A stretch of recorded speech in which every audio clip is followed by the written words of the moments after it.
I'm so proud because I am part of this global great network family. I'm happy because today, this is one of the biggest day of my career. And I have been studying at Future Generations University. And this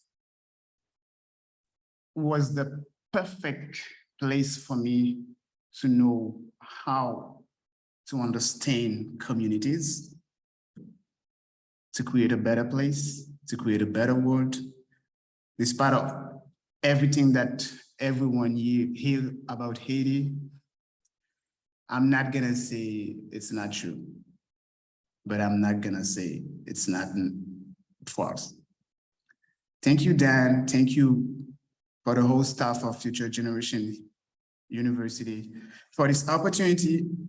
And I think that we are going to have a better moment today. It's like I was in a place of not knowing anything to a better place that I am now part of something that I can change.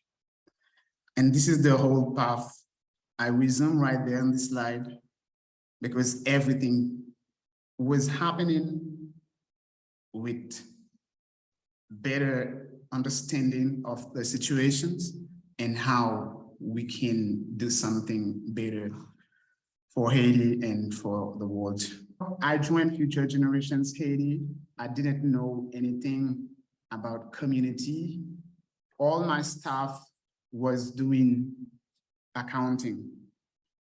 And then when they talk about Future Generation University, and I was like, what was that? And for first, I had applied, and as you see the smiley, I was rejected. And I learned a perfect lesson with that rejection. So the next year, I applied again, and on January 7th, I received an email from Christy Hand, an email, a congratulations email, because I was taken for this journey that we are talking about. And of course, I fell in love with everything. I fell in love with the meaning of community. So there start the journey. And I was waiting for the kickoff in February.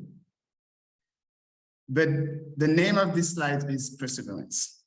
And I think the key to my perfect peace journey was perseverance.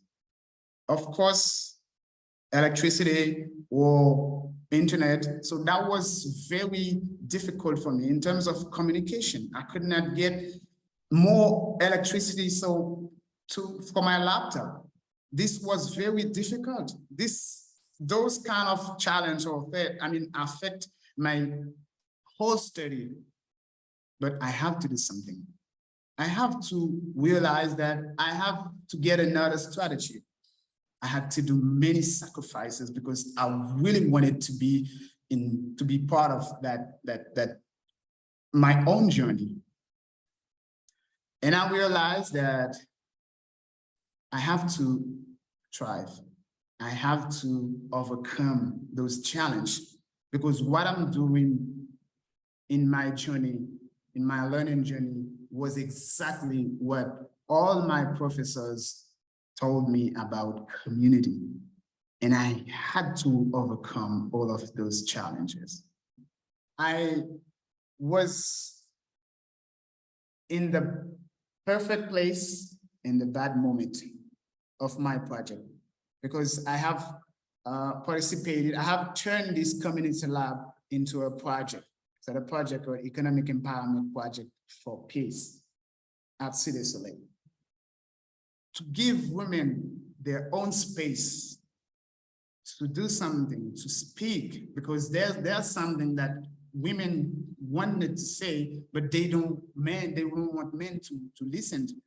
And I give them full space and full everything to with this training. And at the end, this is the result of active resilience. We have trained 10 women on economic empowerment project. And those women had manifest their satisfaction about the training, about the project, because they didn't know anything about entrepreneurship that much that could help them to become a better community member, a better women leader that can help its community. And those women, so what I was looking in that project, it was like they return something to the community. So with their profit, they have supported school materials for children. They have supported other person that cannot do anything like businesses in their community. And when you help someone to understand how they can give back, so this is a beginning of change. And then I participated in the Davis Project for Peace competition. So I have been the winner of this competition. And when I received this email from Kelly, so she said, like, Jean-Marc, you might be the winner of this competition. And I was so excited because this mean that I am doing something, that I am really part of something, and I can make difference. From all of my distraction, all of those challenges, I come to do something better that overcome me. And we had to change the narrative of Haiti. That's what Future Generations Haiti focuses on, to change the narrative to hope, not to concentrate on the negative situation we encounter. And with Economic Empowerment Project for Peace, so my project, which was built from the voice of the voiceless women.